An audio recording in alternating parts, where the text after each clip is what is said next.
고난주간 첫째 날 아침 저희들에게 주시는 하나님 말씀 사사기 14장 1절로 9절까지 말씀입니다.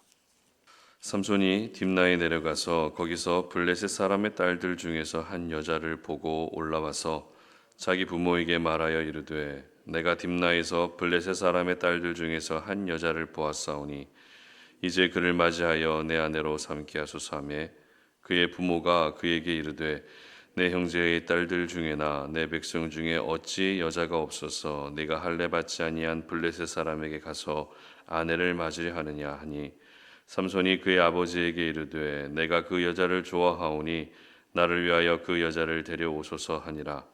그때에 블레셋 사람이 이스라엘을 다스린 까닭에 삼손이 틈을 타서 블레셋 사람을 치려 함이었으나 그의 부모는 이 일이 여호와께로부터 나온 것인 줄은 알지 못하였더라. 삼손이 그의 부모와 함께 딥나에 내려가 딥나의 포도원에 이른즉 젊은 사자가 그를 보고 소리 지르는지라. 여호와의 영이 삼손에게 강하게 임하시니 그가 손에 아무것도 없이 그 사자를 염소 새끼를 찢는 것 같이 찢었으나 그는 자기가 행한 일을 부모에게 알리지 아니하였더라. 그가 내려가서 그 여자와 말하니 그 여자가 삼손의 눈에 들었더라. 얼마 후에 삼손이 그 여자를 맞이하려고 다시 가다가 돌이켜 그 사자의 주검을 본즉 사자의 몸에 벌떼와 꿀이 있는지라. 손으로 그 꿀을 떠서 걸어가며 먹고 그의 부모에게 이르러 그들에게 그것을 드려서 먹게 하였으나 그 꿀을 사자의 몸에서 떠왔다고는 알리지 아니하였더라. 아멘. 삼손의 정욕 그리고 하나님의 의욕이라는 제목으로 오늘 아침 말씀 전합니다. 이제 사사기에 기록된 마지막 12번째 사사 삼손에 대해서 살펴보려고 합니다. 삼손은 12명의 사사 중에서 가장 우리에게 잘 알려진 사사죠. 왜냐하면 삼손에 관한 성경에 기록된 분량도 많을 뿐만 아니라 삼손의 이야기가 마치 재미있는 만화처럼 흥미롭기 때문인데요. 특별히 삼손은 성경에 나오는 여러 인물들, 모든 인물들을 통틀어서 가장 힘이 센 사람이었습니다. 그리고 그 힘이 어디에서 나왔죠? 머리카락에서 나왔다는 것도 사실 동화 같은 이야기이기 때문에 특히 아이들이 관심 있어 하는 인물이 삼손입니다. 그러나 삼손의 인생과 삼손의 마지막 모습은 어딘가 모르게 개운하지 않은 인상을 심어주는 부분이 있기 때문에 우리가 삼손을 묵상하면서도 잘 분별할 수 있어야 되는데요. 오늘 본문도 역시 이 부분에 대한 말씀입니다.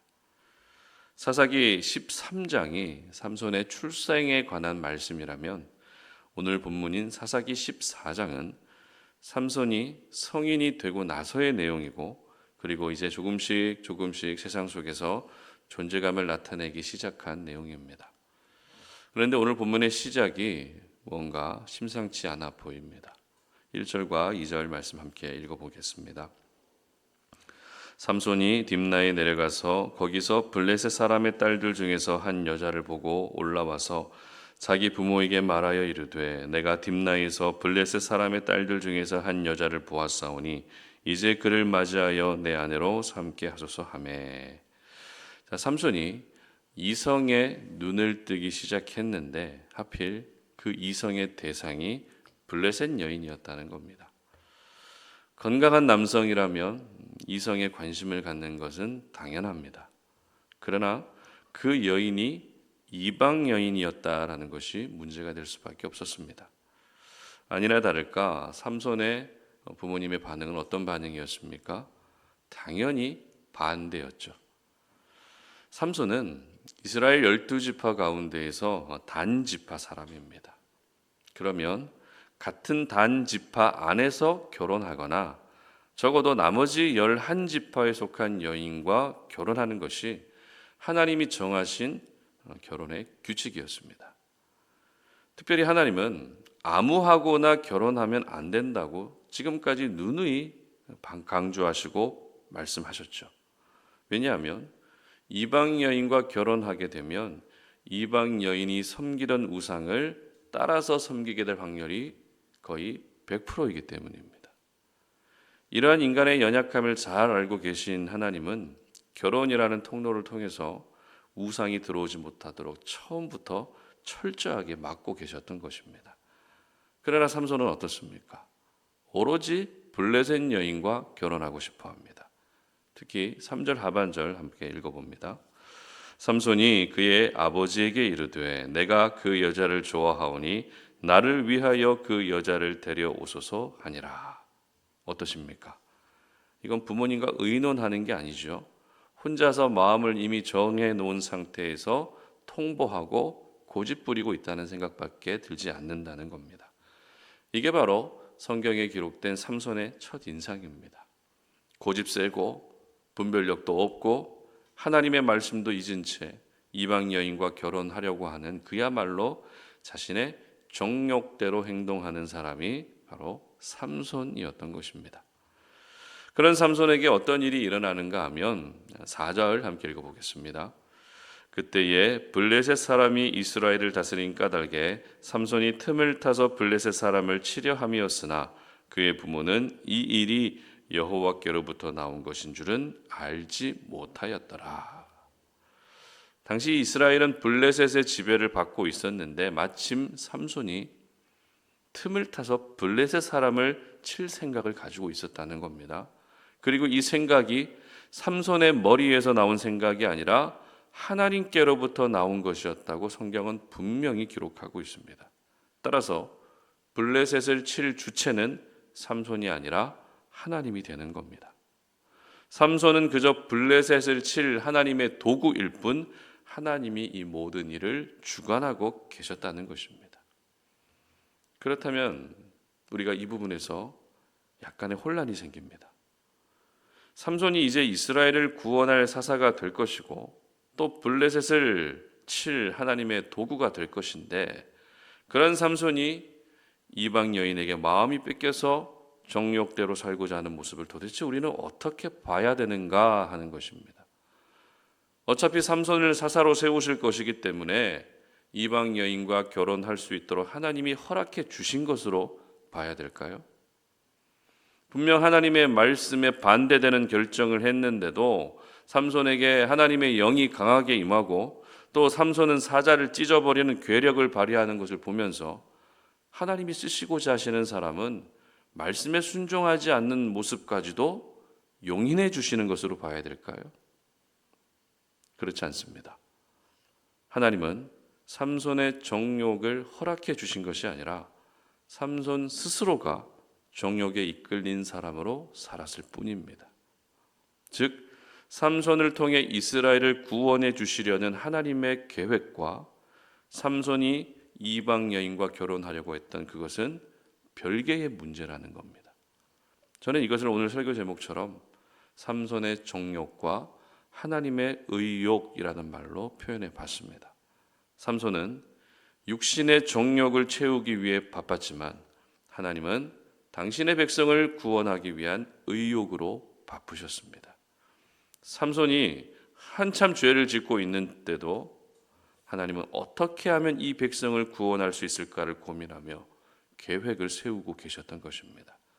따라서 구원을 향한 하나님의 의욕은 정욕대로 살고 있는 삼손마저도 도구로 사용하실 정도로 압도하셨던 것입니다.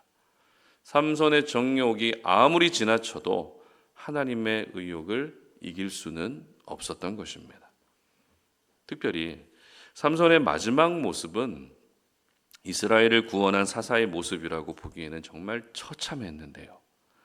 하나님의 의욕대로 이스라엘은 삼손을 통해 구원받았지만 삼손 개인은 어떻게 됐습니까? 정욕 때문에 눈이 멀고 돌무더기에 깔려 죽습니다. 그런데 삼손의 정욕과 하나님의 의욕은 오늘을 살아가는 우리 삶 가운데도 계속 충돌하고 있습니다. 항상 죄를 지을 수밖에 없는 우리의 모습이 정욕대로 살았던 삼손의 모습과 다르지 않다는 거죠. 육신의 정욕뿐만 아닙니다.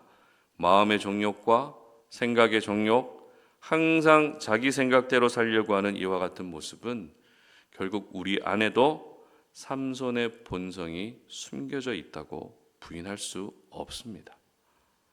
그러나 우리가 정욕을 품고 죄의 삶을 끊어내지 못하고 있을 때도 하나님은 하나님의 뜻을 이루기 위한 의욕을 가지고 계신다는 것입니다. 그렇다면 정욕대로 사는 것이 맞을까요? 아니면 하나님의 의욕이 나의 의욕이 되게 해서 그 의욕에 발맞추어 함께 살아가는 것이 맞을까요? 당연히 후자죠. 하나님은 우리 모두가 하나님이 이루실 일의 귀한 도구로 사용되기를 원하십니다. 한때는 정욕대로 살았고, 한때는 욕심을 내려놓지 못했고, 한때는 불순종했어도 하나님의 의욕이 대단하시기 때문에 그런 연약한 우리를 통해서 하나님의 위대한 일을 이루시기를 원하시는 것입니다. 정욕은 감정과 본능이 중심입니다. 그리고 즉각적인 만족을 추구하게 되어 있습니다. 그리고 정욕은 절제가 없으면 죄로 이어집니다. 하지만 의욕은 의지와 목표가 중심입니다. 그리고 노력과 행동을 동반하게 되고 결국 성과와 성취로 이어지게 되는 겁니다. 결국 정욕대로 살게 되면 죄를 짓지만 의욕을 가지고 살게 되면 열매와 결실을 얻게 되는 것입니다. 그러므로 하나님의 의욕을 가로막고자 하는 나의 모든 정욕을 끊어낼 수 있었으면 좋겠습니다. 이왕 우리가 하나님 앞에 쓰임받는 사람이 됐다면 정욕을 품은 채 쓰임받는 것이 아니라 정욕을 내려놓고 순전한 마음으로 하나님께 쓰임받고 또 하나님의 의욕에 동참해야 되지 않겠습니까? 내가 하나님을 섬기고 하나님께 헌신해야 되겠다라고 다짐했다면 정욕을 품은 사람으로 헌신하는 것이 아니라 하나님의 의욕을 가지고 섬기고 헌신해야 되지 않겠습니까? 구원을 선물로 받고 내가 하나님의 자녀가 됐는데 정욕대로 사는 자녀가 아니라 내 마음대로 하는 그런 자녀가 아니라 하나님의 의욕을 이루어드리는 자녀가 돼야 한다는 것입니다. 바라기는 하나님의 의욕이 저와 여러분을 통해 더욱더 잘 나타나고 저와 여러분을 통해 반드시 이루어질 수 있는 은혜가 있었으면 좋겠습니다. 특히 이번 주는 고난주간입니다. 오늘은 고난주간 첫째 날이죠. 고난주간 특별 새벽기도회라는 타이틀로 진행되지는 않지만 고난주간에 우리가 다시 회복해야 될 경건은 정욕을 끊어내는 것입니다. 바라기는 십자가를 묵상하시면서 나의 정욕은 끊어내시고 구원을 향한 하나님의 의욕은 우리 안에서 불처럼 일어날 수 있으시기를 주님 이름으로 축복합니다. 함께 기도하겠습니다. 살아계신 하나님, 우리가 오늘 고난주간 첫째 날 주님의 성전으로 올라와 십자가를 묵상하며 내 안에 있는 모든 육신의 정욕들을 다 끊어내고 마음의 정욕들을 끊어내는 그런 은혜의 자리가 되기를 원합니다. 우리가 하나님의 자녀가 됐다고는 하지만 여전히 끊어내지 못하고 있는 나의 욕심들, 나의 욕망들, 오늘 이 시간에 십자가 앞에 내려놓습니다. 나의 죄를 위하여 십자가에 달려 돌아가신 주님 앞에 이 모든 죄악들을 내려놓고 회개하며 용서를 구합니다. 하나님, 오늘 이 하루가 잃어버렸던 경건을 회복하는 날이 되게 하시고 잃어버렸던 하나님의 의욕을 다시 회복할 수 있는 우리의 삶이 되게 하여 주시옵소서. 그래서 우리가 살아가는 모든 삶의 현장에서 하나님이 이루고자 하시는 일들에 우리가 쓰임받는 하나님의 귀한 도구가 되게 하여 주시옵소서. 예수님의 이름으로 기도드립니다. 아멘.